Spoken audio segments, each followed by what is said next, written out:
Hola, ¿qué tal? Perdón.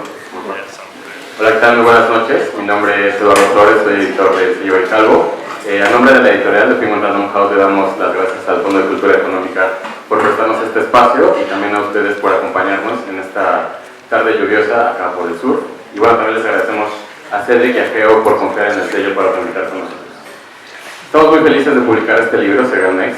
El libro Licencia para robar, Segalmex, el hoyo negro que devuelva a la 4T. Un libro que sin duda, pues, primero revela, sobre todo, como dicen los autores, un encubrimiento de altos vuelos, que fue lo de Segalmex, una paraestatal que a López Obrador le importaba muchísimo. Sin duda él puso mucho empeño en un proyecto que a él le parecía bastante importante porque era también una paraestatal que atendía a los pobres, ¿no? Y creo que este libro lo que más lo que más reflexiona acerca es de por qué le quitaron tanto a los pobres, o esta es como una de las cosas más graves de esta corrupción, ¿no? Este libro pues nos enseña también que pues no había como una forma única en la que funcionaba esta corrupción, sino que eran muchas formas de que cada quien tomara para su bolsillo. Entonces creo que es una investigación bastante interesante. Por fortuna Cedric y Geo se unieron para trabajar en este libro. Creo que cada uno de ellos tenía algo que aportar y si lo hubieran hecho individualmente seguramente hubiera sido un trabajo bastante excepcional, pero creo que al unir su trabajo lograron algo todavía mejor. Cada uno había hecho publicaciones acerca de este tema en el país. Habían hecho investigaciones muy importantes, tenían muchos documentos, muchos archivos de esto, y creo que al unirse lograron conjugar estas cosas que tenían para tener un trabajo todavía más fuerte, ¿no? Unas grandes revelaciones, y también tuvieron acceso a muchos testimonios importantes, ¿no? Creo que eso también es muy valioso de este libro, que pudo hablar con los mismos protagonistas de este crimen, que también dieron su versión, su perspectiva, y pues en el trabajo que ellos hacen pudieron también pues cotejarlo y también hacer como una comparación con otras versiones que les habían dado otras personas. Entonces, bueno, pues muchas gracias por confiar en Grijalvo. Si quieren, vamos platicando. Vini Ríos está por incorporarse, en un momento más llegará. Y pues bueno, quisiera que nos platicaran primero un poco, a lo mejor, por qué escogieron este tema, cuál era la relevancia para que publicáramos este trabajo, ustedes por qué veían fundamental que se hablara de esto que pasó en el sexenio de López Obrador, un sexenio que siempre también habló de que se iba a acabar la corrupción y que terminó teniendo este hoyo negro que se lo comió, ¿no? Entonces cuéntenos un poco por qué escogieron este tema. Hola, ¿está prendido, no? Sí. Buenas tardes a todos, muchas gracias por acompañarnos acá. Gracias Lalo y gracias Cedric por acompañarme en este trayecto. Yo cuento mucho esta historia porque siento que es un poco simbólica, o por lo menos para mí se siente simbólica. Yo trabajaba en El País cuando llegué a México, en el periódico, y El País tenía un sistema de taxis que te llevaban a donde teníamos que ir a reportear. Y teníamos este sistema de taxis donde había 5 conductores que siempre eran los mismos. Y uno de esos conductores me dijo, yo llevaba 3 meses en México y el sexenio López Obrador llevaba 20 días en el poder. Y este taxista me dijo que me empezó a comentar de la corrupción que había en Liconza. Me dijo, señorita, ¿a usted no le interesa investigar eso porque no es periodista? Y yo le dije, no, sí, claro, pero yo en ese momento no sabía ni siquiera qué era Liconza. Entonces el señor me contó que él sabía de esta corrupción porque así como nos trasladaba a nosotros, a los trabajadores del país, trasladaba a un funcionario de Liconza. Y ese funcionario le había dicho que nunca en su vida, en 50 años en Liconza, había visto cómo se robaban el dinero de la forma en la que se la estaban robando. Entonces a mí eso me quedó un poco grabado y yo no supe lo que era Liconza hasta mucho tiempo después. Pero hoy, 7 años después de haber llegado a México, cuando acabamos este libro, terminamos por entender que el saqueo en Liconza y en Segalmex propiamente había comenzado a los 20 días. O sea, fue muy rápido.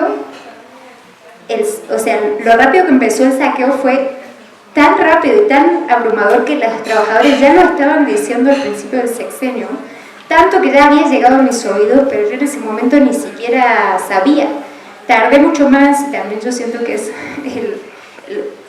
la muestra de lo que tarda el periodismo en probar algo y en poder publicar algo, y lo difícil para nosotros que es hacer una publicación de investigación como esta.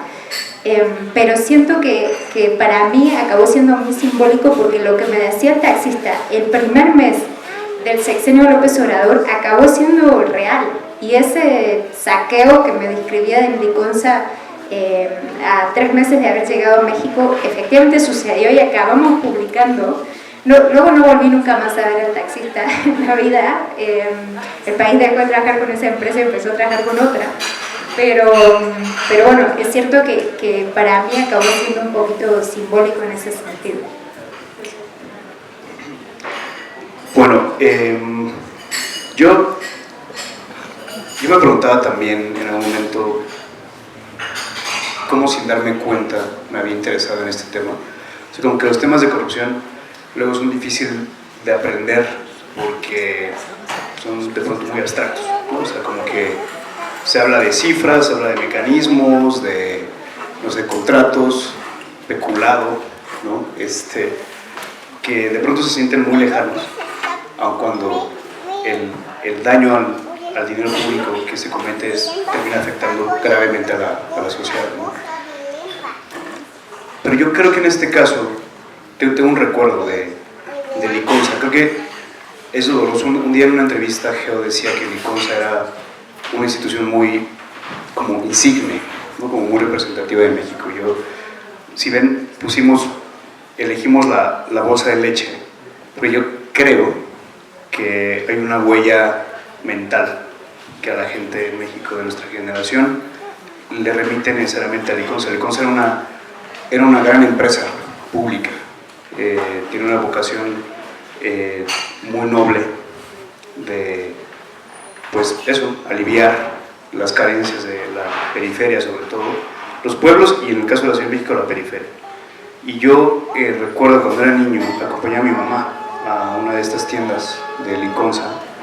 Recuerdo eso, cómo era el mecanismo, te daban una tarjeta que marcabas cada que ibas. Yo odiaba acompañarla porque era muy temprano, porque tienes que ir a una hora específica. Y cuando eres niño es muy difícil pararte a las 6 de la mañana, todavía, de hecho.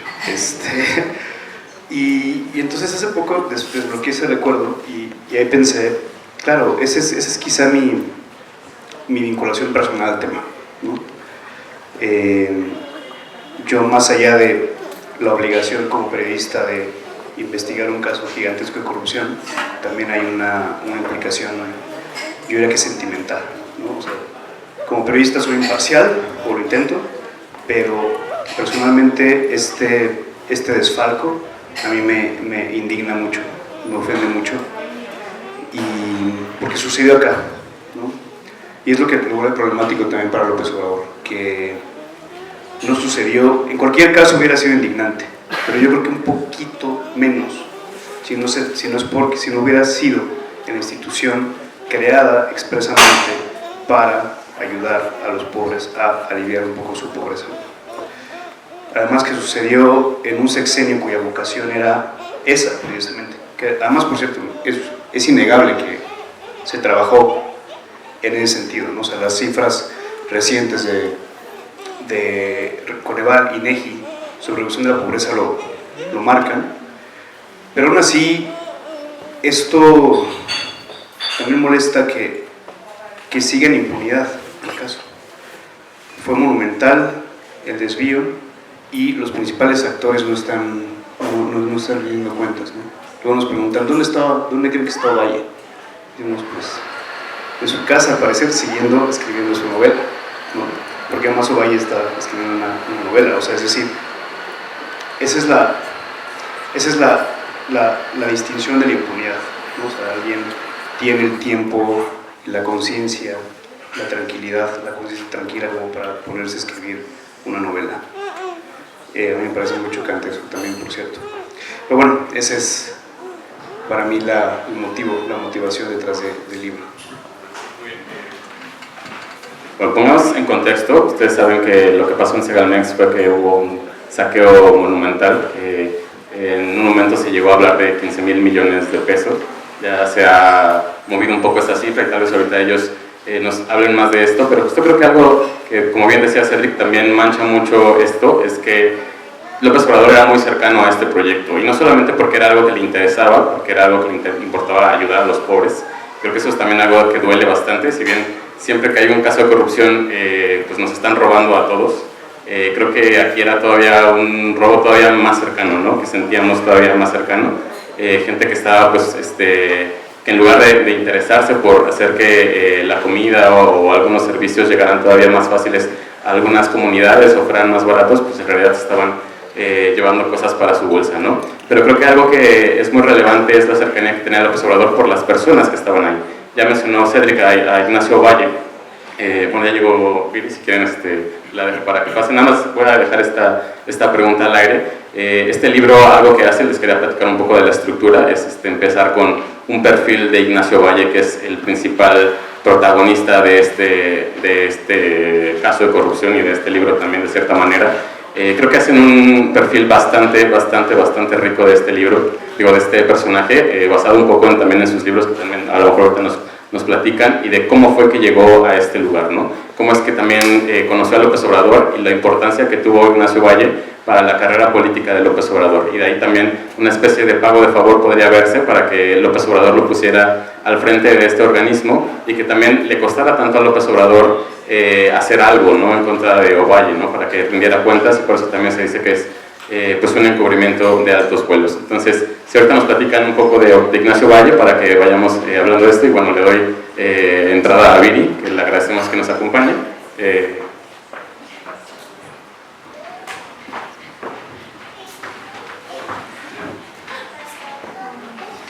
Hola a todos, y una enorme disculpa, estaba yo en Gandhi. Bueno, primero, Gina, Cedric, muchísimas gracias por hacerme parte. Me siento súper contenta de estar hoy aquí, además con su público, presentando un libro que considero fundamental. Y cuéntenme cómo quieren que lo hagamos. ¿Quieren que yo dé unas palabras y ustedes hablan después y nos cuenten un poquito? Ok. Sí. Mire, traigo mis notas luego de haberme obsesionado con el libro por un rato.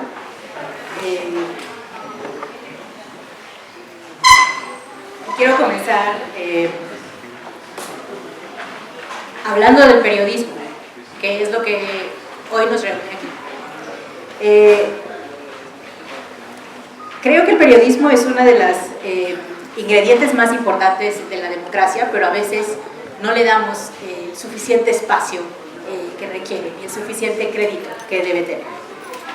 El periodismo hace posible la rendición de cuentas, el voto, la sanción pública, y también inspira a millones de personas a involucrarse con lo político.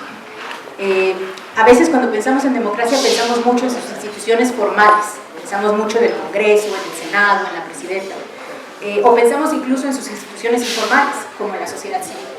Pero creo que en muchas ocasiones dejamos de lado la importancia justo que tiene el periodismo. Y por eso me entusiasma tanto, y comenzaba diciéndoles que me entusiasma tanto estar aquí el día de hoy. Porque hoy hacer el tipo de periodismo que estamos viendo en este libro es un acto de rebeldía. Es un acto profundo, un acto profundamente contestatario, que no tiene sentido alguno lógico hacer. No hay suficiente tiempo para hacer periodismo, no hay suficiente dinero para hacer periodismo, no hay incentivos políticos para hacer periodismo. Es decir, lo que estamos presenciando el día de hoy es un libro que se hace contra viento y marea.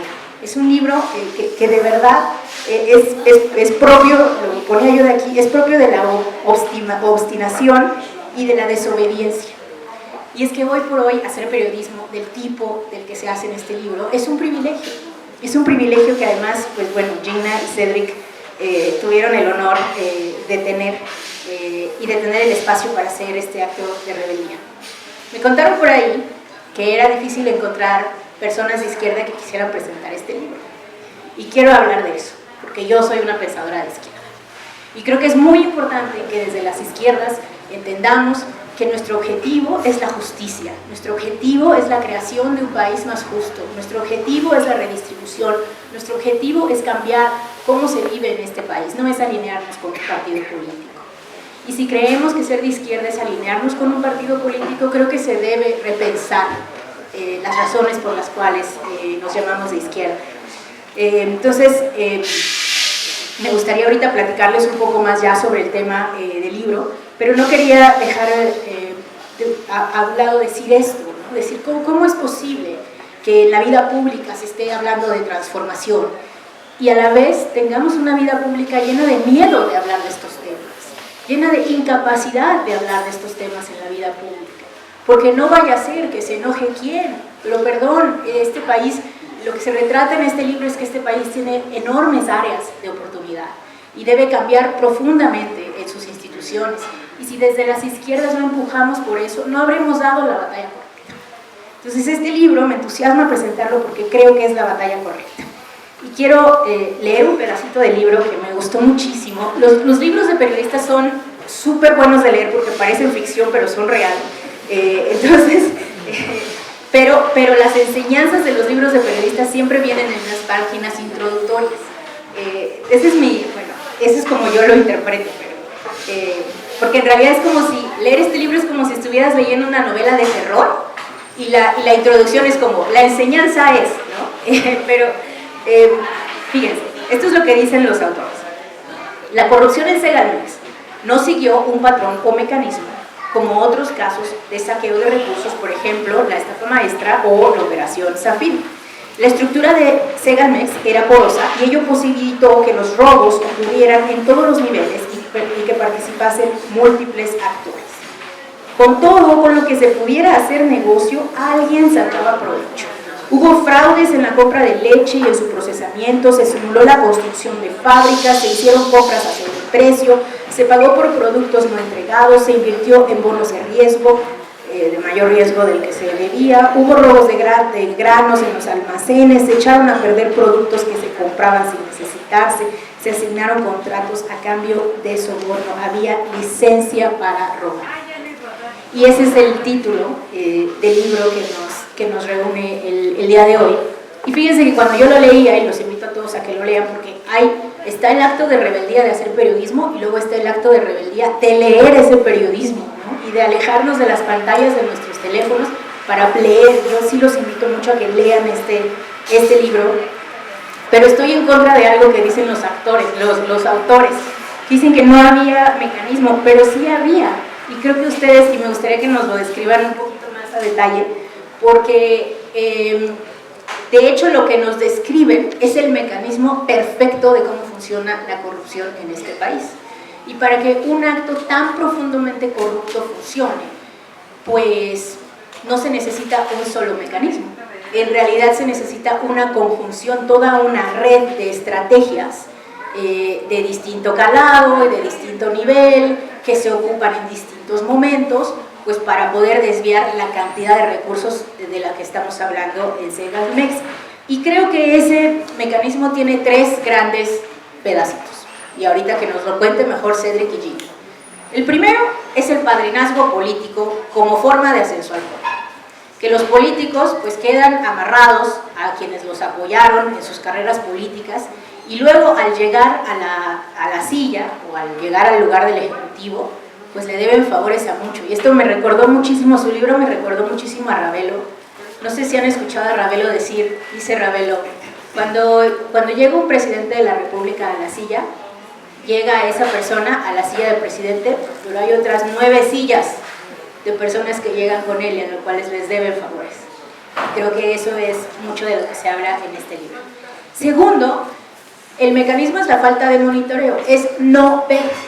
Honestamente no sabemos, y lo dicen ustedes en el libro, si López Obrador sabía o no lo que estaba pasando, pero parte de lo que nos dice este libro es que no ver es una estrategia. Es decir, incluso el señor, el director de Segalmex, tenía gente como que le hacía los tratos abajo y él no necesariamente lo tenía que hacer y ver de manera directa. Y finalmente, parte de ese mecanismo también es la creación de empresarios corruptos que llegan con los políticos. Es decir, la generación de clases políticas, de clases empresariales nuevas que van llegando junto con los políticos.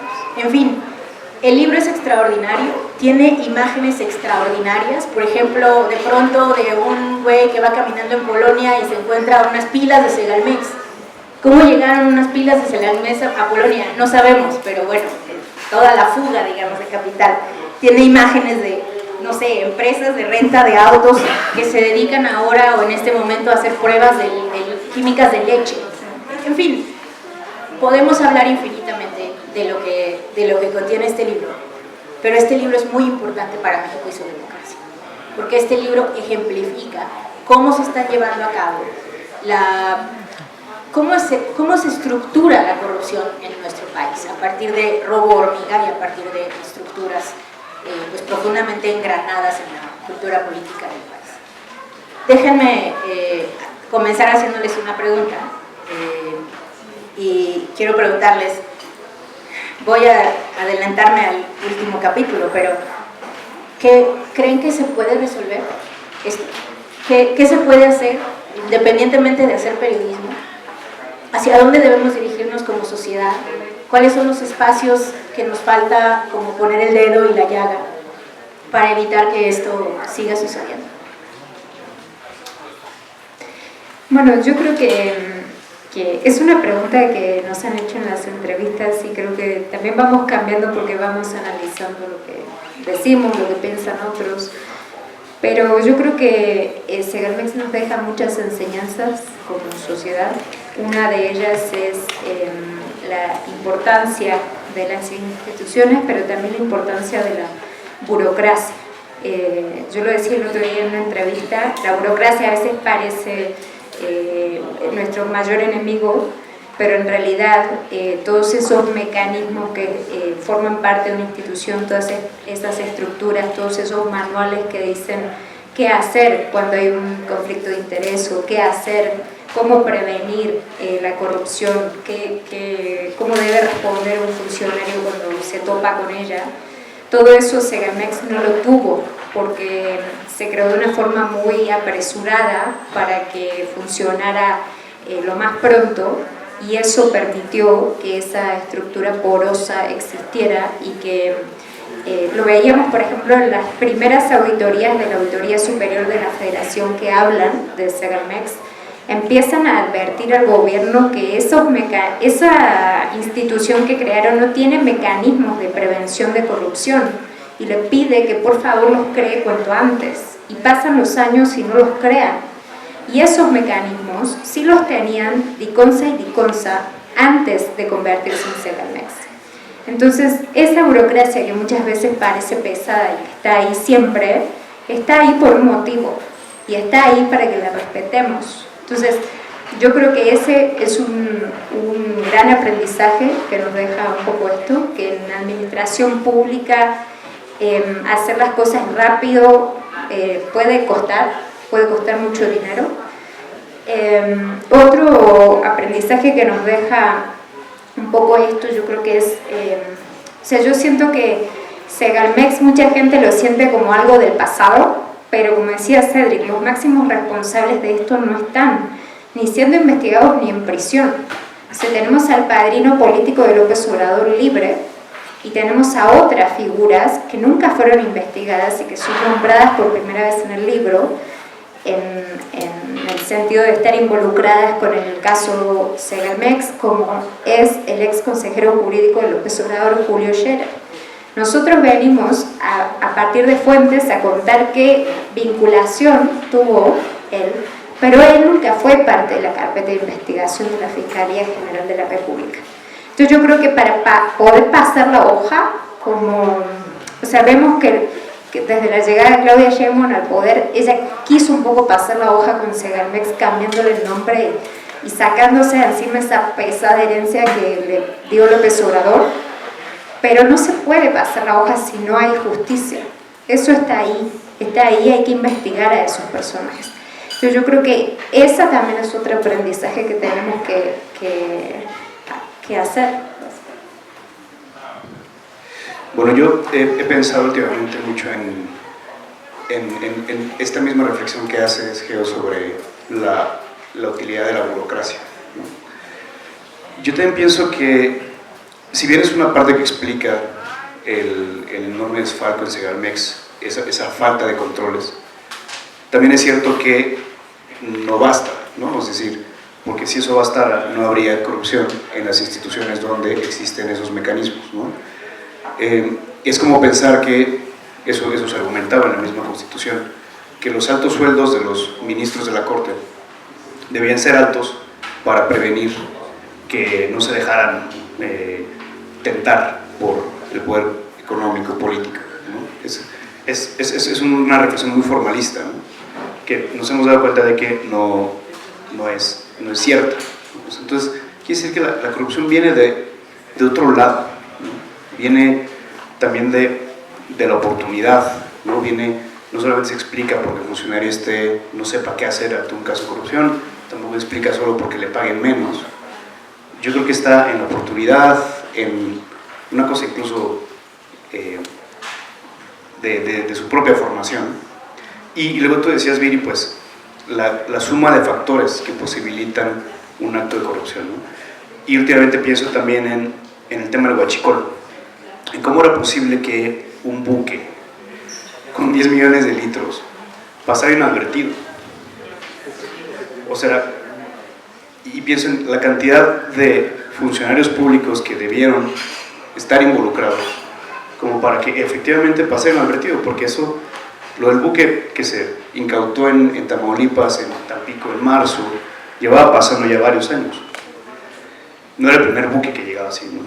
Entonces, había que sobornar, ya lo sabemos, desde los más altos mandos de la Marina, pero también funcionarios muy pequeños, no solamente de las aduanas y los puertos, sino de la alcaldía, del municipio, de tránsito, no sé, un montón de cosas.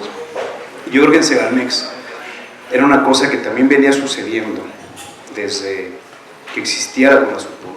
Nosotros en el libro marcamos un antes y un después en la historia de Ovalle y un antes y un después en la historia de CONASUPO.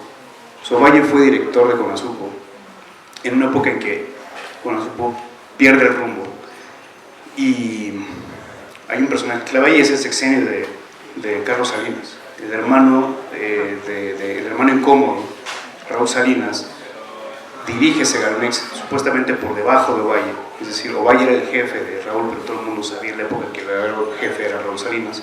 Hay un quiebra en la institución, hay un montón de corrupción. El Congreso mexicano inicia una investigación en contra de Ovalle y un montón de funcionarios. A Ovalle termina no haciéndole nada en ese momento, pero luego, 20 años después, hay una reedición de CONASUPO y López Obrador llama a ese mismo personaje que 20 años atrás había estado involucrado en toda esa corrupción, como si no hubiera pasado, como si no hubiéramos aprendido nada, ¿no? Entonces, y vuelve a pasar. Y luego no solo vuelve a pasar, sino que López Obrador dice, lo perdona.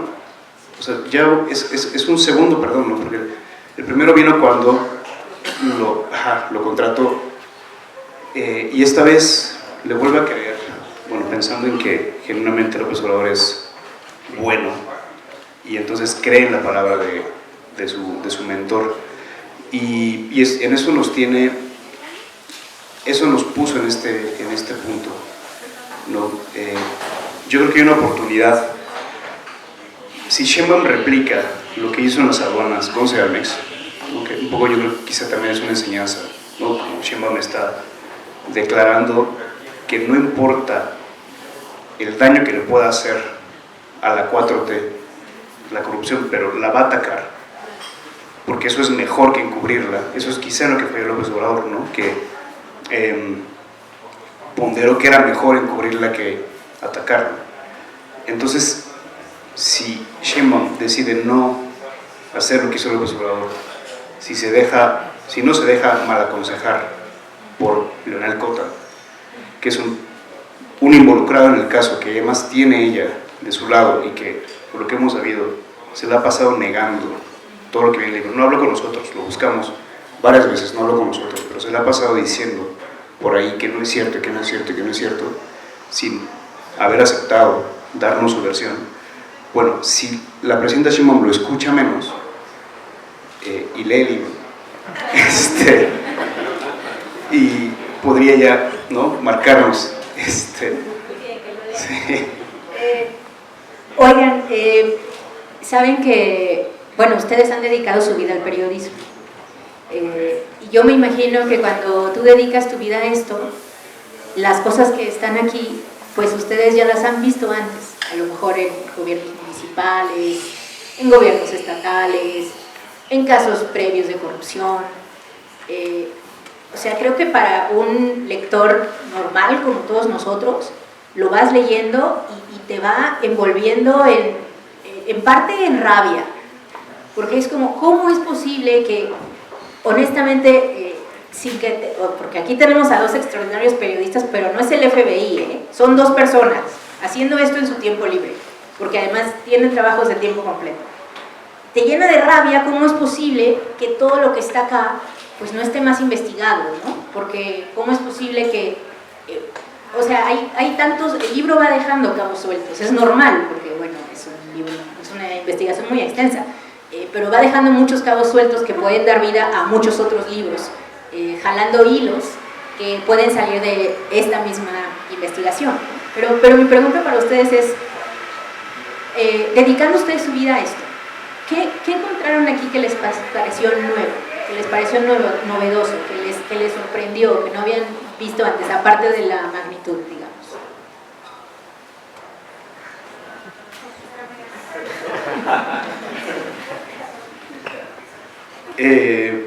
Bueno, sí, una fue la magnitud. También nos ayudó a hacer un libro. Es en cierto modo una empresa como para darle sentido a una cosa que veníamos cubriendo de manera muy dispersa los periodistas y que de pronto parecía muy anárquica, ¿no? O sea, como que no se terminaba de entender, yo mismo no terminaba de entender cómo había sucedido todo. Entonces, un trabajo que yo creo que la escritura de este libro comenzó antes de que oficialmente nos pusimos a investigar el libro, ¿no?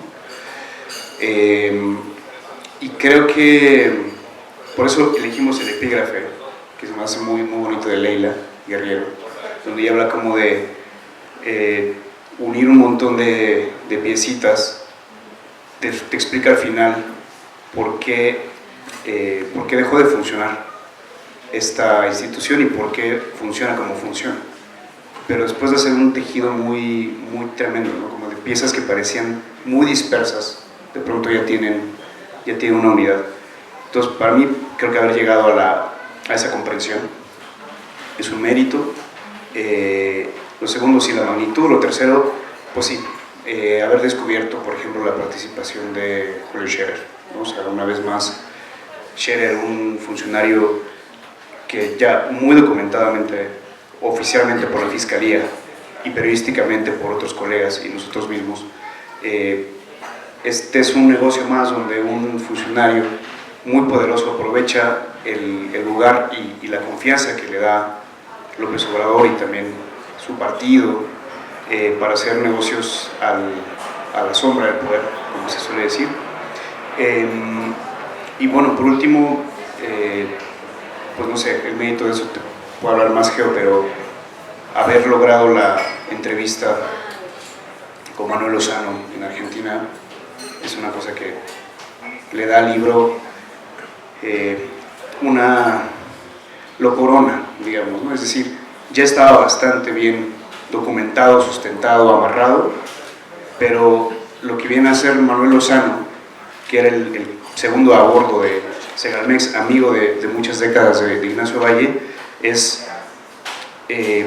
si hacía falta hacer un último nudo para que esto amarrara y no se cayera por ninguna manera, fue, ¿no? Y es una cosa que Geo buscó durante mucho tiempo y que al final consiguió, ¿no? En un viaje, de hecho, de vacaciones. Pero que además te dice que es una gran injusticia, ¿no? O sea, él como que solito se queja y es que es maravilloso el personaje. Cuéntanos más. Sí, bueno, yo a Manuel Lozano, como a muchos personajes de esta historia, busqué sin cesar durante 2 años. Conseguí que, por mi insistencia, que muchos de ellos finalmente hablaran conmigo. Uno de ellos decidió hacerlo on the record, y fue Manuel Lozano, que me llamó un día después de buscarle durante 2 años y me dijo que sí a la entrevista, y yo casualmente me encontraba en Argentina de vacaciones, y ahí el uso de nuestro tiempo libre. Pero bueno, fui a su casa. Manuel Lozano es el número 2 de la estructura, es además un amigo de toda la vida de Ignacio Ovalle, y había estado en la primera línea del saqueo. Nos podía contar cosas y detalles que no teníamos. Y está casado con Argentina, entonces cuando liberaron la orden de aprehensión contra él, le agarraron en el aeropuerto de Buenos Aires y desde entonces está detenido en Argentina con prisión domiciliaria. Y está peleando para no ser extraditado porque no quiere entrar al altiplano, que fue el destino de muchos de los detenidos de este caso de corrupción. Entonces fui a la casa. Honestamente la casa es un poco, me quedé como con la sensación de que era lo opuesto a la opulencia del saqueo, porque su casa era muy humilde, una pequeña casa con una cocina, comedor, todo junto, salón muy pequeños, con una habitación, un baño, o sea, no tenía más que eso. Y se sentó conmigo durante 3 horas y respondió cada pregunta que le hice. La verdad que yo estoy muy agradecida con él, porque con él y con muchas de las fuentes, y lo ponemos en los agradecimientos finales, agradecemos honestamente a todas las fuentes que han hablado con nosotros, porque sabemos que muchas de ellas tenían poco que ganar hablando con nosotros y mucho que perder, y aún así decidieron, por diferentes motivos que no vamos a juzgar nosotros, hablar y decir su verdad, ya sea on the record o off the record. Y gracias a eso, y solo gracias a eso, pudimos acabar de contar toda esta historia. Pero bueno, Manuel Lozano está muy enojado con Ignacio Ovalle porque su amigo desde que iban a la primaria juntos, y Ovalle lo lleva a Segalmex y acaba, bueno, detenido en Argentina cuando Ovalle está libre, ¿no es cierto? Y según él, viene a contarnos un montón de cosas que a nosotros nos interesan y que contradicen sobre todo la versión de López Obrador de los hechos, que es un poco la idea de que Ovalle había sido engañado por priistas mañosos, que eso lo dijo López Obrador en una conferencia matutina. Y él dice que no, que es imposible que eso haya sido así, porque él le dijo personalmente a Ovalle muchas veces todas estas irregularidades que había y que se estaban ejecutando dentro de Segalmex, y que fue el propio Ovalle quien le dijo: ya no me traigas más esto, ya no quiero saber. Entonces esto un poco apela a lo que decías de no ver, que yo creo que es no ver, pero también no querer ver, ¿no? O sea, no querer ver para luego no tener que responder sobre eso que sucedió bajo tu mandato.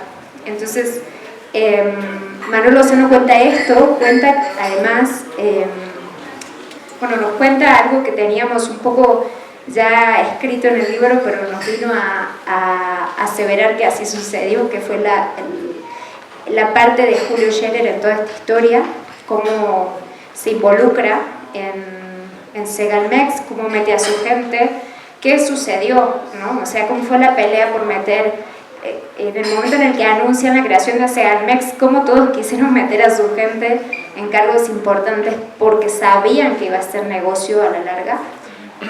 También nos cuenta, por ejemplo, que Ignacio Ovalle le ordenó destruir documentos que le incriminaban.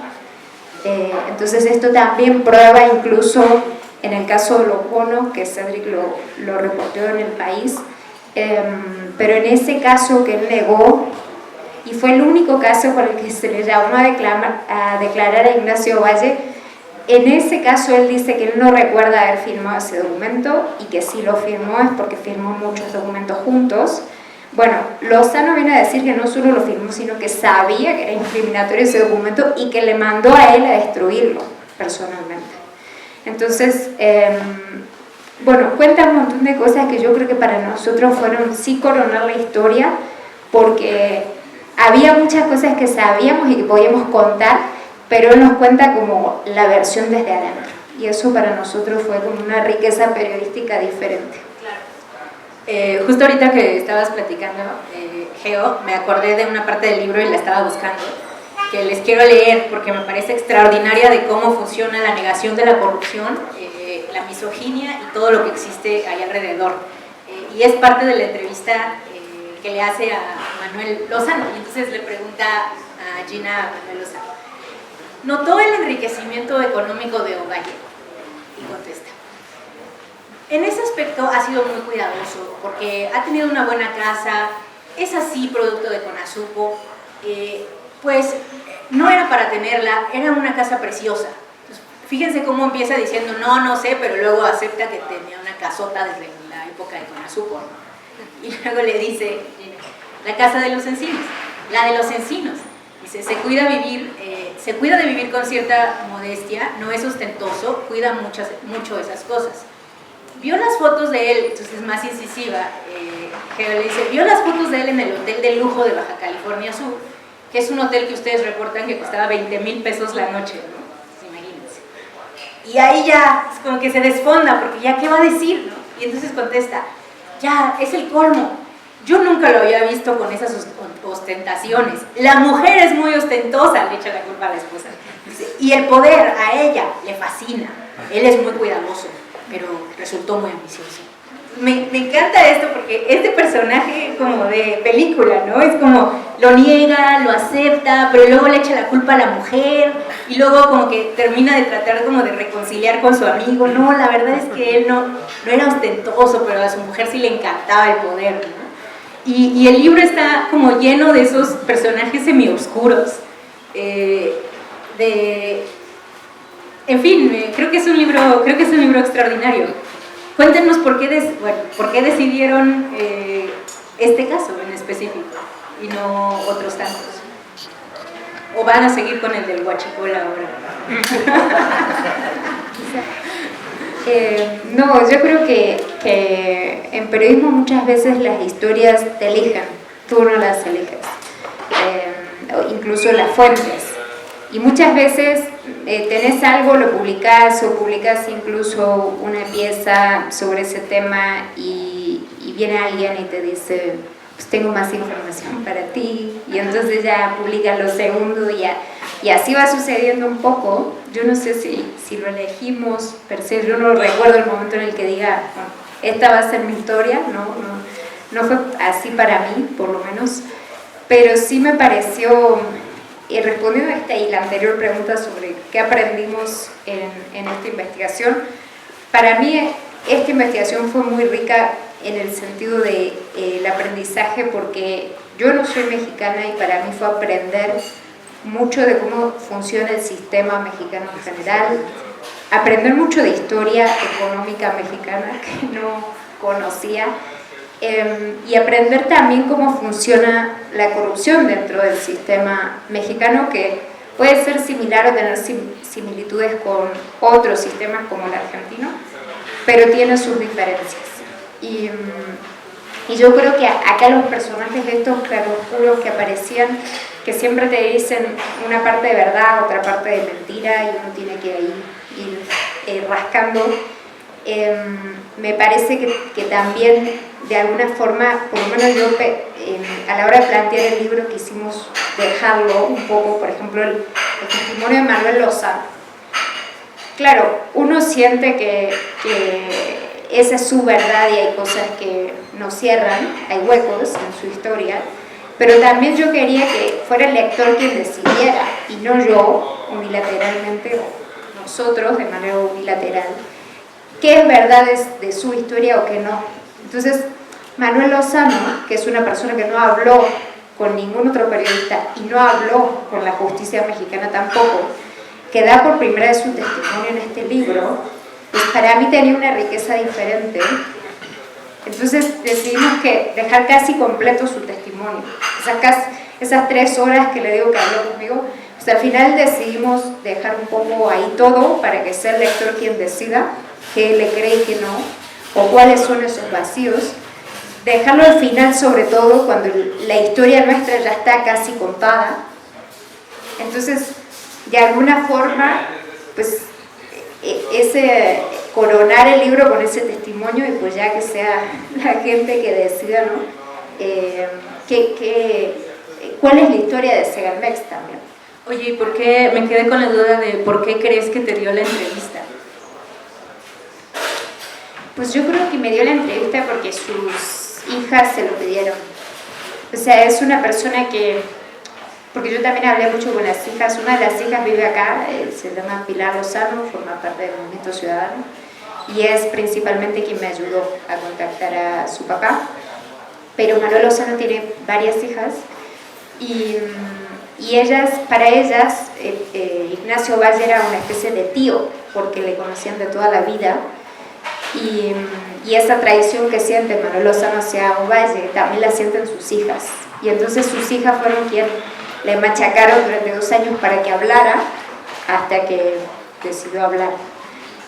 Él no sabía, yo creo, porque en ese momento, bueno, él pensó que yo trabajaba para el país, le dije no va a ser para el país, es para un libro, pero como que no estaba muy seguro de dónde iba a aparecer. Luego le expliqué, personalmente va a aparecer en un libro, pero no sabía ni cuándo iba a salir.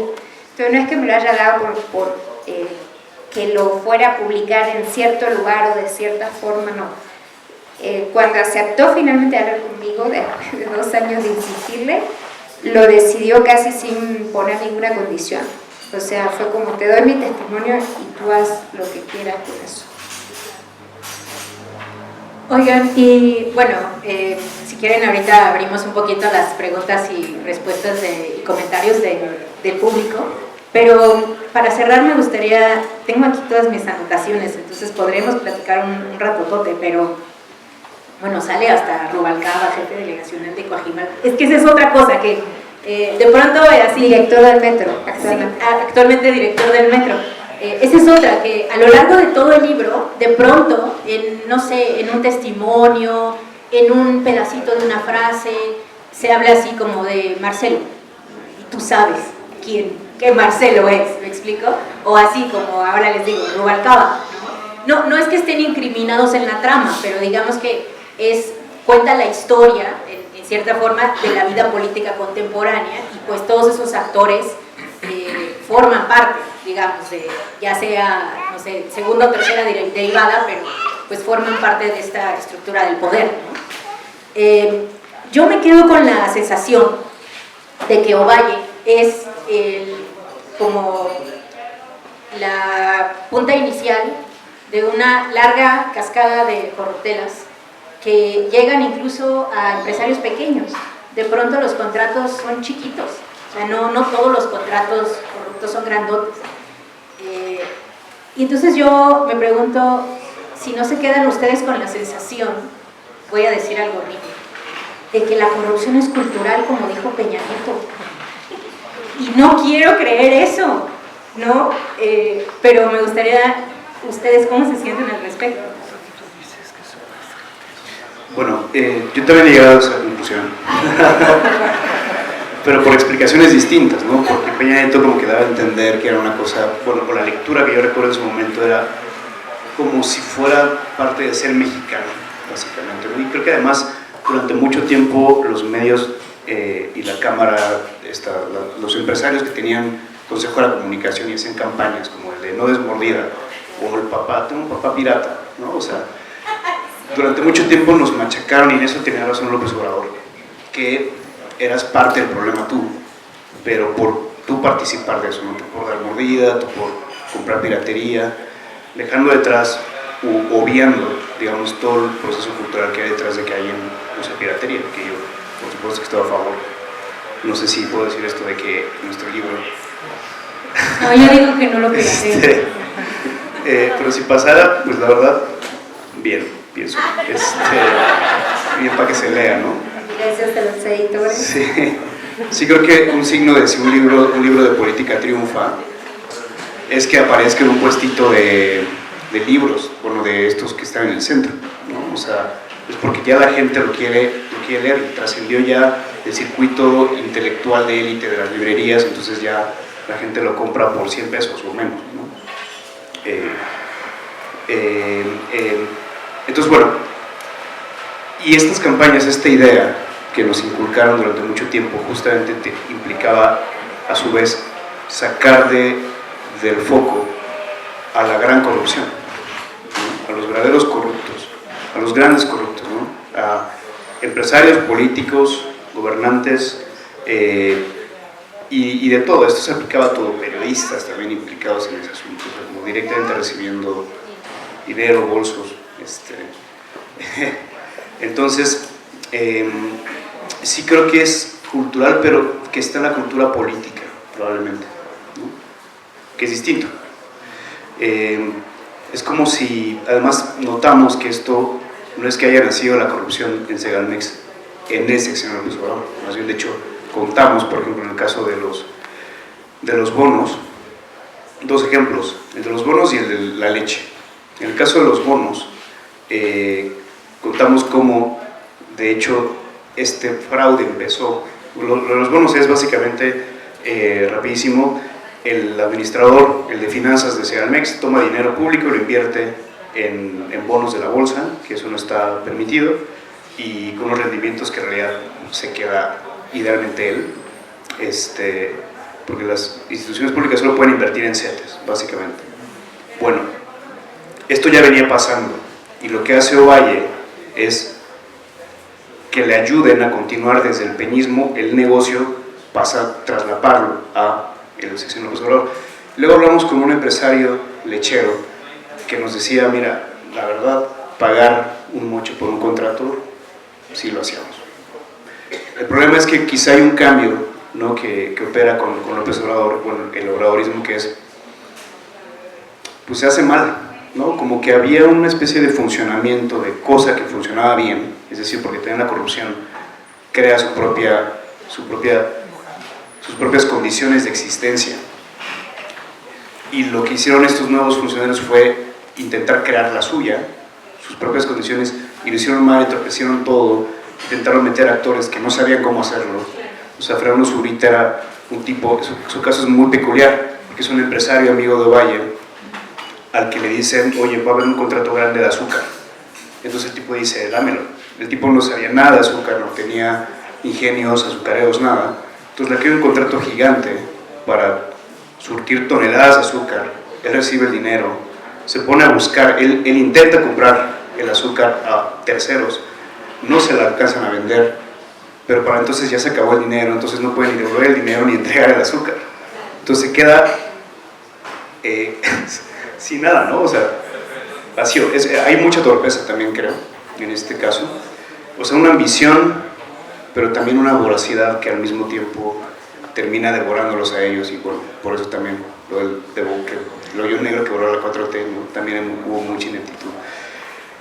Pero como esto es un asunto de cultura política, también me atrevo a decir que por lo mismo es una creación social que se puede revertir. Es decir, no estamos condenados a que esto vaya a seguir pasando de, bueno, es que así es, así va a terminar siendo, si tenemos que resignarnos, no lo creo. Para eso tiene que haber, pues esto, lo que decía Geo, crear el andamiaje para que institucional, crear capacidades, más vigilancia, pero sobre todo que deje de haber, que la impartición de justicia deje de ser, de guiarse por un criterio político, que la fiscalía, porque dejar a Ovalle fuera de la investigación y no involucrar a Scherer en la investigación es una decisión política, no tiene nada que ver con la técnica de la justicia. Ahora, tenemos un nuevo poder judicial, pues, no sé, o sea, también hay que darles el beneficio de la duda, ¿no? Yo creo. Y insisto, con el ejemplo de la red de huachicoles articulada por este gobierno, a mí me da una buena espina, ¿no? Pero solamente podemos esperar a que el movimiento se haga, a que Sheinbaum mueva la pieza para saber qué tan se va, ¿no? Oigan, les cuento algo que me pasó cuando leí su libro, justo sobre esto que mencionan de cómo los regímenes anteriores eran corruptos, y de hecho aquí se dice, ¿no? Dice, no, la verdad esto siempre ha sido así, pero siento que llegó este gobierno nuevo de López Obrador, incluso aquí se dice, encontré la cita porque también la subrayé porque me gustó mucho, dice, ellos, o sea, los nuevos, los que quitaron Liconza y Liconza e hicieron Segalmex, dice, buscaban supuestamente impulsar a nuevos proveedores, en detrimento de decenas de empresas que llevaban años enriqueciéndose con la venta de alimentos al gobierno federal. Ello abrió la puerta a que amigos de los funcionarios entrantes crearan sus propias empresas y ofrecieran servicios que no sabían dar y sobre los que tenían nula experiencia, ¿no? Entonces yo me quedé pensando, claro, es que en realidad lo que sucedió fue que la maquinaria de la corrupción de los gobiernos del PRI-PAN estaba súper aceitada y ya había como empresarios que sabían cómo hacerlo y que lo hacían de manera ordenada, que sabían cómo cobrar, o sea, como con mucha estructura, mucha inteligencia, muchos procesos. Y de pronto llegan estos y dicen, bueno, pues vamos a hacer lo mismo, ¿no? Y invitan a sus colegas, pero pues invitan a gente sin experiencia, digamos, a sus amigos cercanos, a sus primos, muchos son familiares, en fin, a que le entren a estos negocios y entonces se descontrola, porque lo que había sido una corrupción estructurada, pero díganme ustedes si lo estoy interpretando bien, como que se vuelve una fiestototota que nadie controla, ni el propio Ovalle, parece que llega un momento en que creo que a él mismo se le sale de las manos, ¿no?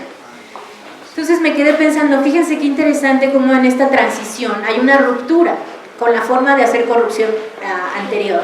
Hay una intención por meter a nueva gente a enriquecerse, es que incluso es tristemente hasta redistributivo, y luego le sale tan mal, ¿no? Entonces como que, o sea, no sé si ustedes lo leyeron así, porque me hizo recordar mucho también lo que sucede en los estados. Por ejemplo, yo en No es Normal tengo un capítulo que se llama, no me acuerdo ya cómo le puse, pero justo de lo que trata es de que cada que llega un gobernador llegan sus nuevos amigos y se vuelven como los nuevos empresarios, ¿no? Y siento que esta intención de inclusión pues terminó creando algo todavía más corrupto. ¿Puedo sumar algo? Yo creo que para mí fue un poco ver como la voracidad con la que llegaron. O sea, Ignacio Valle llevaba 20 años en una situación económica muy mala cuando llegó a Segalmex, casi sin trabajo y viviendo de favores, porque después de estar durante muchos años en la administración pública, se queda sin trabajo y empieza a vivir de dar talleres de ética política. Y sí, curiosamente. Y durante sí, no, maravilla. Y durante 20 años le va tocando la puerta a sus amigos en la administración pública pidiendo por favor que le dieran un contrato para dar sus talleres. Y entonces sus amigos en la administración pública se los van dando en diferentes lugares. Y cuando llega entonces a Segalmex, le debe a toda esa gente que le ayudó a subsistir durante 20 años favores. Y eso sucede, o sea, lo que sucede después de eso, nos contaban incluso los mismos empresarios o funcionarios, que cuando Ovalle se entera que va a estar en Segalmex, levanta el teléfono y les llama y les dice, vamos a hacer negocio. Ya ganamos, vamos a hacer negocio. Y entonces todo el mundo se prepara para hacer negocio. Claro, para mí fue muy curioso ver, yo me metí durante mucho tiempo en la investigación con los empresarios y sobre todo con el entorno de Zurita, que es uno de los empresarios más cercanos a Ovalle, porque me llamaba mucho la atención su forma de operar y me parecía como un actor clave justo para entender el círculo de la corrupción que no solo involucra a funcionarios, sino al sector privado siempre. Entonces yo me metí mucho con ellos y ellos me decían varias cosas que a mí me daban gracia o llamaban la atención, que era, por ejemplo, nuestra intención nunca fue robar, decían. Yo decía, wow. O sea, imagínate que si hubieran tenido la intención. Claro. O sea, Ovalle les dijo, vamos a hacer negocio, pero vamos a cumplir con los contratos. Claro, como no tenían experiencia, no hicieron... O sea, se llevaron los contratos, pero no los cumplían, como sí hacían los empresarios con el PRI. Esos mismos empresarios con los que también hablamos, algunos de ellos, los que venían con contratos durante la época del PRI, nos nos relataban cómo la voracidad con la que trabajaba, por ejemplo, Zurita, que era un empresario, pero se hacía pasar como, era como la voz de Ignacio Valle para los proveedores. Entonces él se sentaba y a los empresarios les decía: yo soy la puerta para entrar a Segalmex. Entonces los empresarios se tenían que sentar con él a negociar los contratos, o al menos eso pensaban. Cuando empezó el sexenio, los empresarios decían: bueno, acá con quién vamos a tener que hablar para que nos den los contratos de siempre. Y Zurita levantaba la mano y decía: yo soy la persona de confianza de Ovalle, a mí me tienen que decir. Y directamente le pedían la tajada, le pedía la tajada Zurita, que ni siquiera, claro, el eufemismo comisión, que eso también me sorprendió, que todo el mundo le dice la comisión como si estuviera establecido por la ley, ¿no? La comisión. Y en realidad yo les decía: pero ese es el soborno. Sí, la comisión. O sea, era como... Ese es otro, perdón que te interrumpa, pero otra cosa maravillosa del libro es que deberían ustedes ahora hacer su glosario de términos de corrupción, porque así como existe la comisión, o sea, como que hay varias palabras que todos ya saben a qué se refieren, pero nadie dice, ¿no? Sí, tal cual. Y la última fue que ya una de las últimas veces, ya al final de la escritura del libro, yo me senté también de vuelta con algunos empresarios. Uno de ellos había estado detenido y tenía en el momento la tobillera electrónica porque había logrado salir del altiplano, pero bueno, estaba todavía siendo controlado por la fiscalía. Y después de haber pasado tiempo en el altiplano, después de todo este proceso, de todo lo que publicamos, de toda la historia que contaba, porque una de esas fuentes me contó que le pagaban los sobornos a través de la empresa de Zurita, los sobornos a Ovalle para remodelar la casa, ¿cierto? Entonces era la empresa de Zurita quien remodeló la casa de Ovalle, le puso un ascensor para ir de planta baja a primer piso, todo eso, los materiales, los albañiles, lo pagó la empresa. Y después de contarme todo esto en la misma reunión, ellos se pararon y se fueron convencidos, y me lo dijeron textualmente, que no habían hecho nada mal. Y yo me fui a mi casa pensando: wow, o sea, la capacidad para borrar, ¿no es cierto? O sea, de borrar lo que hice e irme con mi conciencia tranquila a dormir a mi casa. Y ese tipo de cosas, yo creo que de alguna forma también hay que insistir, ¿no es cierto? O sea, esa corrupción que viene desde el PRI, que seguimos viendo de alguna forma, que los empresarios hayan estado tan acostumbrados a pagar esta comisión, siento que como sociedad hay que al final hacer una especie de clic, ¿no? Para que ellos no sean capaces de irse a su casa y dormir tranquilos pensando que no hicieron nada mal. O sea, ahí hay algo que tenemos todos que trabajar, como respondiendo a esto, a si la corrupción es cultural o no. Un poco yo siento que la gente se resigna a esto, ¿no? Bueno, no va a cambiar nunca. No, sí, pero empezamos señalando eso, empezamos señalando que comisión es un eufemismo para hablar de un soborno, y el soborno no es legal. Y eso yo creo que machacar con esas ideas, que parece tan básico, es al final como nuestra tarea, o sea, nuestra solución a nuestro combate a esa corrupción. Cedric, ¿quieres agregar algo? Sí, okay. Una reflexión final sobre, y también complementando a Geo. ¿De qué tan efectivo puede ser machacar, insistir con la corrupción? Que esto he pensado también últimamente, cuando puede que haya una audiencia no dispuesta a escuchar sobre esto, ¿no? Porque encontramos, el libro surge en un momento de gran dominio de Morena, ¿no? Del partido, del movimiento político al que señalamos en este libro. Y hemos visto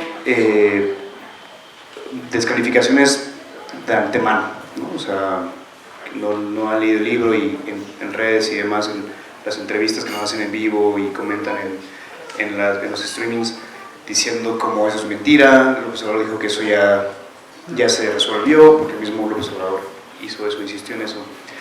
Y eso me parece preocupante, ¿no? Por un lado vemos la necesidad del periodismo, nos habla mucho de cómo sirve la democracia y que hay que seguir haciendo el periodismo, pero estamos dejando de lado, creo, del análisis a la audiencia. Y yo creo que esta audiencia, la audiencia en esta etapa, en esta época, en este momento histórico se está transformando.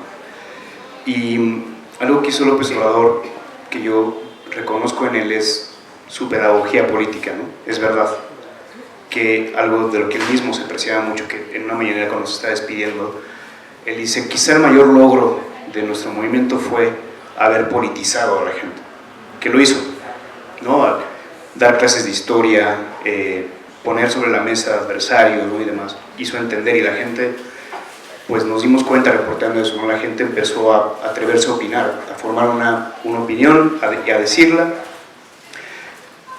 Una de las cosas que López Obrador vino a reeducar es sobre los medios, y sobre, es verdad, la responsabilidad de los medios en la época en la que no se hablaba de esta gran corrupción.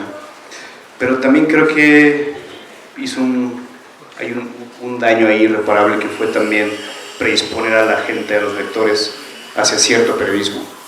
Entonces, de entrada, un periodismo que resulta crítico al obradorismo es descalificado de antemano, y entonces la gente está empezando a ver como el buen periodismo, el periodismo militante, ¿no? Un poco tomando las historias de López Obrador sobre el periodista que tomaba postura en la época de la Revolución.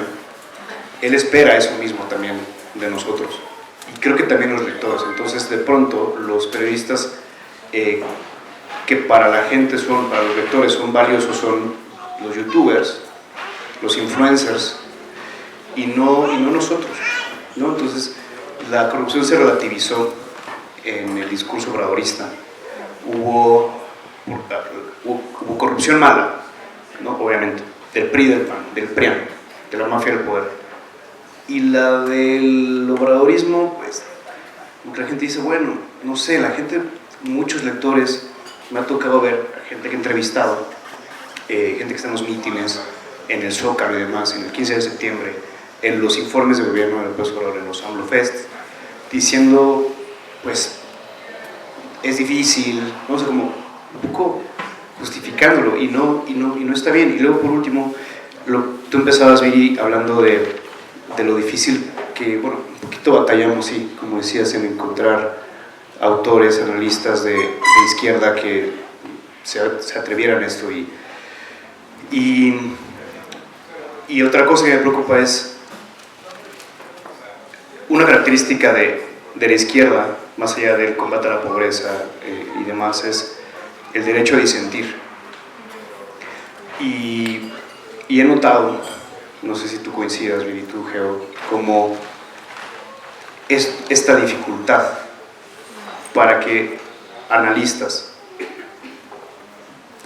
aportaran su capital político para darle difusión a este libro, sabiendo que les iba a costar, por supuesto, que hayan antepuesto ese miedo, digamos, que hayan priorizado, más bien, el cálculo de me va a ir mal, me van a descalificar, puede que pierda algo, puede que pierda espacios, mejor no lento. ¿Qué está sucediendo en los medios? ¿No? Medios que dejan de criticar, medios que dejan de preguntar en la mañanera por qué. Entonces hay una renuncia a la crítica. ¿Pero por qué? Porque hay una especie de amenaza al disenso, que no es explícito necesariamente, pero yo creo que todos están viendo que es mejor no disentir, y entonces se está formando un consenso, una verdad, yo creo que muy cómoda nada más, una versión nada más de las cosas, donde un caso como Segalmex es, bueno, no sé, irremediable, un caso más. Entonces, bueno, también por eso agradecemos que tú te hayas atrevido a estar acá. No, al contrario, yo me siento extraordinaria de que me hayan dado la oportunidad, porque se nota el trabajo que fue esto. Muy pocos periodistas, quiero terminar diciendo, y para abrir al espacio a ustedes, muy pocos periodistas podrían hacer un libro como el que hoy nos reúne. Se requiere de muchísimo oficio, se requiere del tiempo, se requiere también de quitarse el miedo, de confrontar a estas mafias profundísimas del poder que existen. Entonces creo que debemos celebrar que existan personas como Cedric y como Geo y como Gina, que hagan este trabajo y que lo sigan haciendo. Entonces los invito a que, por supuesto, adquieran el libro, compren varios para regalar, por favor. Sí, y no se lo pirateen, porque de verdad sí creo que hay que apoyar este tipo de trabajo, porque no hay quien lo apoye, ¿eh? O sea, de verdad es un espacio súper ingrato, ¿no? Hasta cierto punto, pero necesario. Vamos a abrir un poquito a preguntas y respuestas. ¿Buenas preguntas? Bueno, mi nombre es Reinaldo Castro Mengarejo. Yo egresé de la Facultad de Economía de la UNAM. En mis procesos de vida profesional asumí un compromiso de estudiar la economía de los municipios. Fui distinguido con la oportunidad de ser tesorero municipal de Papantla y asumí también el compromiso de trabajar con honradez y transparencia. Soy autor de un libro que resultó de esta experiencia que se llama Transparencia en el origen y destino de los recursos públicos para consolidar la gobernabilidad democrática. El nombre no es extenso, el nombre es el contexto del contenido y del alcance. El nombre tiene una trascendencia que los invito a conocer. Y voy a exponer primero el reconocimiento a ustedes, mi gratitud a la verdadera actitud de compromiso. Te lo dije, yo llevo 40 años en este esfuerzo y todavía sigo luchando. Y los felicito mucho porque lo que ustedes hacen es poner sobre la mesa lo que otros creen que no nos damos cuenta. Y ahí está, o sea, a veces entre corrillos, pero ahora está sobre la mesa y lo puede adquirir quien quiera conocer al detalle. Y a Viri, te felicito porque obviamente tú eres una gente nueva, tuvimos una oportunidad de coincidir en el Congreso del Colegio de Economistas allá en Toluca. Conversamos, yo conversé, incluso el maestro Agnus, que vino como Premio Nacional Premio Nobel de Economía, invitado por el Colegio de Economistas. Pude conversar con él y platicamos de mi aportación. Y esta consiste en lo siguiente: es necesario reconocer primero que vivimos desde hace muchos años, a nivel mundial y nacional desde luego, bajo el dominio de un Estado corrupto y de un mercado corrupto. Y si hemos de ser sinceros, las instituciones que como humanidad hemos creado, entre muchas otras que no son necesarias para la propia vida, las que más nos deben importar tanto salvar, conservar y hacer eficientes permanentemente son el Estado y el mercado. Porque el Estado hoy en día ya no es ni siquiera confiable para garantizar la vida y para garantizar propiedades. El mercado está coludido tanto con el Estado como con los poderes fácticos. Sí, no, termino, porque además es que ese es el planteamiento. Tenemos que contextualizar lo que queremos. ¿Hasta dónde realmente somos capaces, y esta es la pregunta, de ser verdaderamente sinergéticos como sociedad para consolidar, crear, construir la nueva cultura de la transparencia como bien público?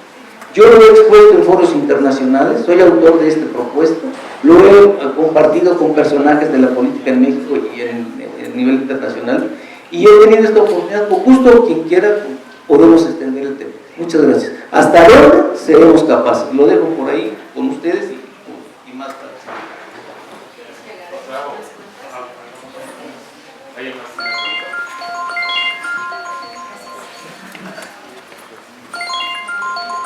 Gracias. ¿Se escucha? Sí. Fernando Cancino, soy jubilado, soy ingeniero, nada tengo que ver con los temas de producción de la ley. ¿Sí? La primera pregunta: ¿cómo se llama un taxista? No lo vamos a revelar. Eso vamos.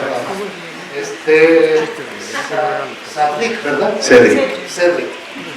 Mencionaste que algo que me parece interesante: la corrupción es un tema abstracto. La corrupción es abstracta porque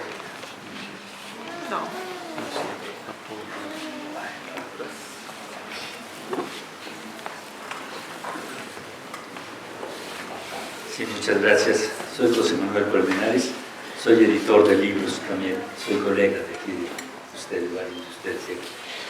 Primero que nada felicito a Georgina Cereaga y a Cedric Raciel por su trabajo de investigación, un trabajo muy pulcro, profesional, bien hecho. Para mí, Viri, este no es un acto de rebeldía, es un acto de honestidad periodística, de profesionalismo y de rigor académico. La verdad los felicito. En mi opinión,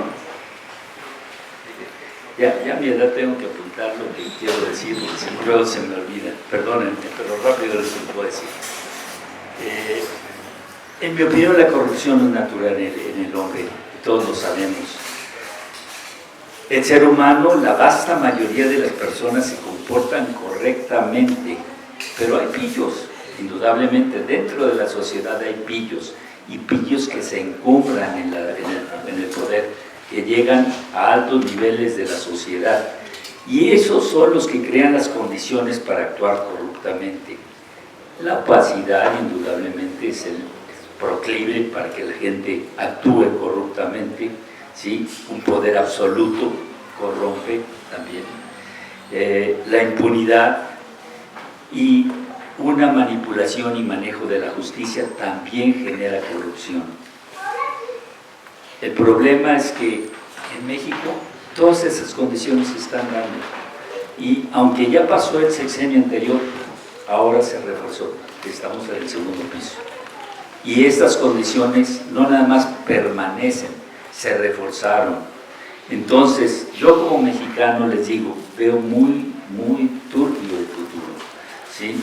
Y porque está probado a nivel mundial, en muchos países desarrollados, donde para combatir la corrupción tiene que haber, primero que nada, órganos de transparencia, tiene que haber una justicia limpia, honesta, y sobre todo democracia, cosa que aquí lo veo complicado. Y finalmente, ya para soltar el micrófono, quiero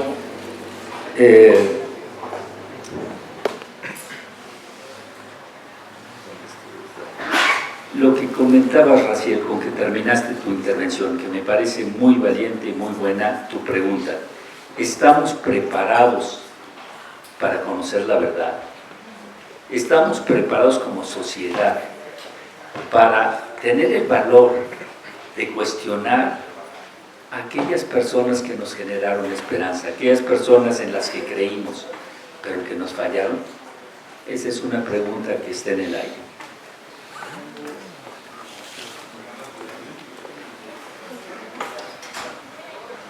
Vale.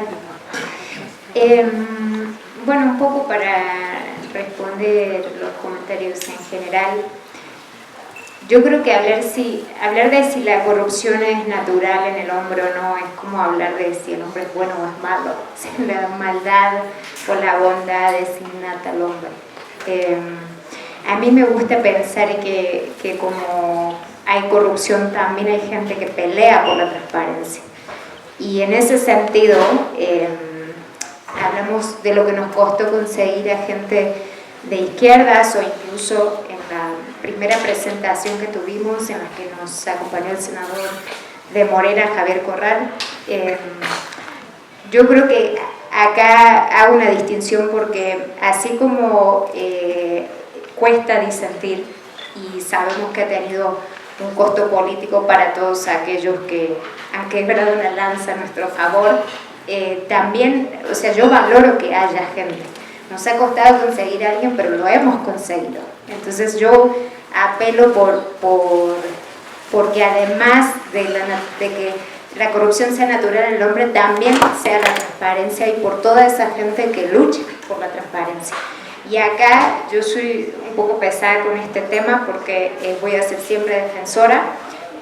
Creo que todos debemos seguir insistiendo para que restituyan al Instituto Nacional de Acceso a la Información y la Transparencia, porque ha sido una de las grandes pérdidas, yo creo, del último tiempo. Más allá de los partidos políticos con los que puedan tener simpatía, yo cuando llegué a México me pareció una de las cosas más fascinantes que tenía la administración pública, que tuviera que rendir cuentas ante cualquier ciudadano, y de una manera tan práctica y tan fácil y tan rápida.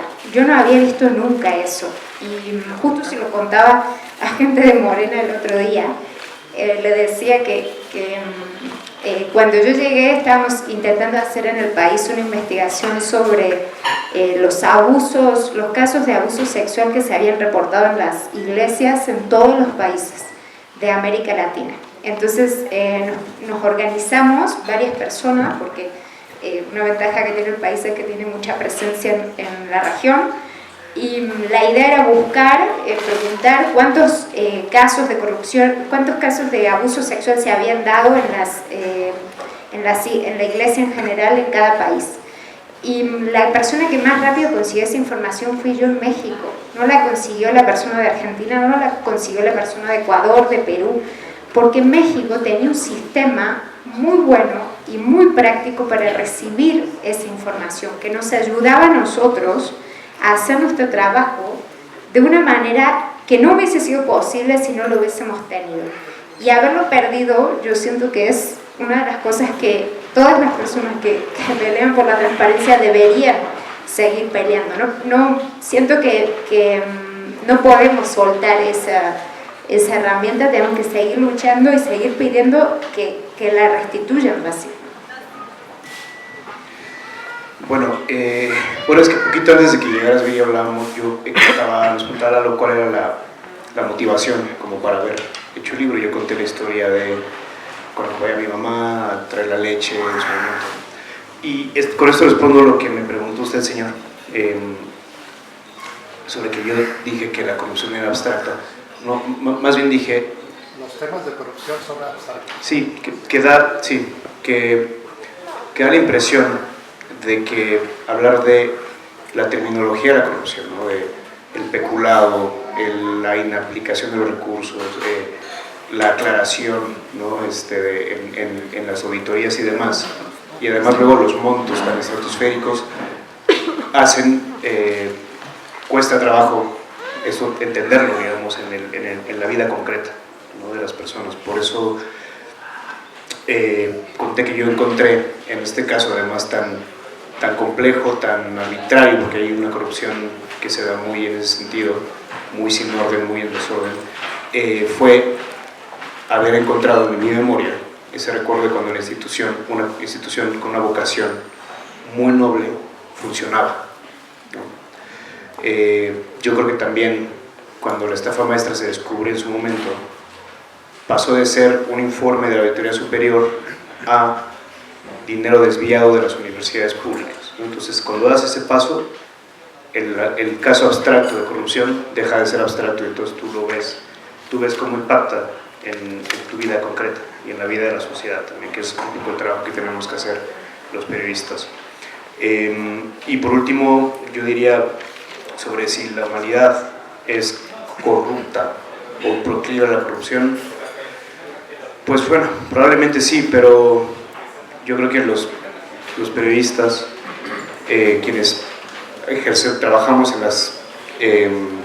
las humanidades, en las ciencias sociales, necesariamente tienes que partir de creer en que el otro no es malo, ¿no? Sino que tienes que partir de la confianza en la buena fe, ¿no? Hay una buena fe. Si partiéramos de la desconfianza, creo que no pudiéramos hacer nuestro trabajo. Si partes de creer que el otro es, no sé, necesariamente corrupto, creo que haríamos un trabajo muy, muy distinto, ¿no? Que bueno, igual debo confesar que hay personajes que puntualmente a mí me parecen sí corruptos, ciertos personajes, claro, pero no así la totalidad, ¿no? Un partido, un movimiento, una inclinación, una expresión de la política, para nada, no es más la puntualidad. Entonces, si logro localizar la corrupción en casos concretos, a mí me da esperanza para seguir haciendo este trabajo.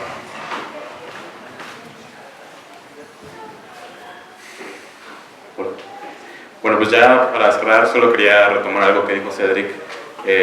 Nosotros como editores, la primera lectura que tenemos, pues es muy similar a la que ustedes tienen cuando ya compran el libro, ¿no? Ya después de todos los procesos, pero sin duda, cuando leímos el libro, pues sí vimos que era algo muy fuerte lo que tenían, y que tenían un trabajo bastante bien trabajado, una investigación que daba mucho para para rendir cuentas, ¿no? En general, y también para que se haga un debate público muy fuerte de esto. Pero algo que decía Cedric era que retomaban un epígrafe de Leila Guerrero, y creo que eso es lo que dice el libro, y es también una invitación, lo voy a releer para una invitación de que lo lean ustedes, es: entonces, a lo largo de cierto tiempo, nos dedicamos a reconstruir las cosas que pasaron, y las cosas que tuvieron que pasar para que esas cosas pasaran, y las cosas que dejaron de pasar porque pasaron esas cosas. Creo que este libro lo que hace es reconstruir todo lo que tiene que ver con Segalmex. No solamente es una descripción de lo que pasó durante el sexenio de López Obrador, sino que lo que hicieron ellos fue justo reconstruir todo lo que había alrededor, ¿no? Cómo estas personas que fueron las protagonistas llegaron a esos lugares, los antecedentes que había en el gobierno de instituciones como esta y todo lo que hay alrededor, ¿no? No solo es un libro que describa o que mencione las cantidades que se robaron, que sí lo hace y hay un mérito en eso, sino que él nos ayuda a entender todo lo que pasó en México desde hace muchos años para que llegáramos a este momento. Yo creo que hay mucha valía en eso, en este libro, y los felicito por el trabajo que hicieron, y también agradezco otra vez porque hayan confiado en Grijalbo para que les publicáramos y porque estuvieron aquí, y Viri también por estar aquí con nosotros. Perdonen que ya no les demos la palabra, pero ya no tenemos tiempo. Y bueno, los invitamos a que compren el libro, que ahorita también se acercan aquí, los firmen y se tomen una foto, y sobre todo que lo lean y que también sigamos denunciando este tipo de cosas en México. Gracias.